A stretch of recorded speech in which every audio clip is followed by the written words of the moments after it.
Les voûtes de nos églises. Ce diaporama est une invitation à regarder davantage la voûte de nos trois belles églises rouennaises, Saint-Maclou, la cathédrale et Saint-Ouen. Les nouvelles caméras grand angle nous permettent de voir, sans nous tordre le cou, l'ensemble de leurs voûtes. Il faut nous habituer à ces images qui élargissent notre regard. Ces trois églises sont, à l'extérieur, extrêmement différentes, avec des styles qui vont du premier gothique au gothique flamboyant, en passant par le gothique rayonnant. Mais intérieurement, les différences sont plus minimes. C'est le gothique classique, avec ses croisées d'ogives et ses clés de voûte. Saint-Maclou est la plus compacte, avec la petite nef de 3 travées. 10 travées pour la nef de Saint-Ouen, 11 travées pour la nef de la cathédrale.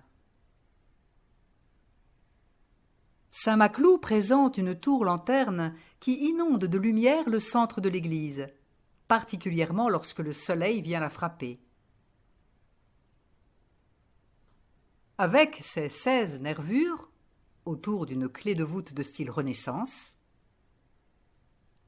les 4 piliers de la croisée du transept ont à supporter la flèche en pierre de Barthélemy.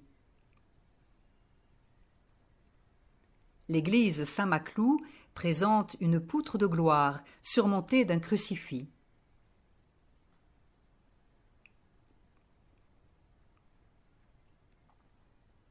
Voici une vue du chœur, prise d'en haut. La cathédrale présente, elle aussi, une tour-lanterne, plus haut placée, un peu moins lumineuse, avec un triforium propre.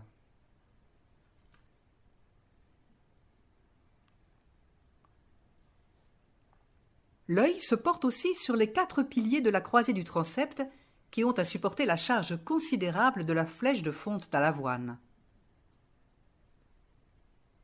Ils ont tenu bon lors des bombardements de 1944.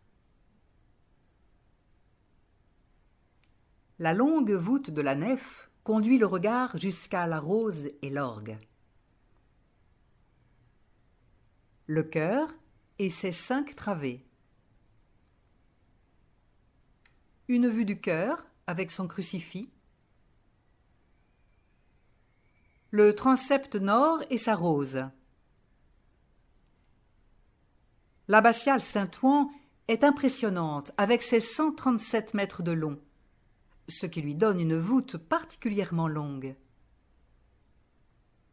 Elle ne possède pas de tour-lanterne et son centre est un peu moins lumineux. Mais ces hautes verrières compensent et donnent à l'ensemble une belle luminosité.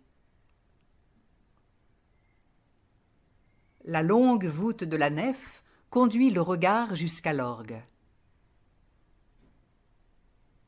Un Cavaillé-Coll dont la célébrité est justifiée.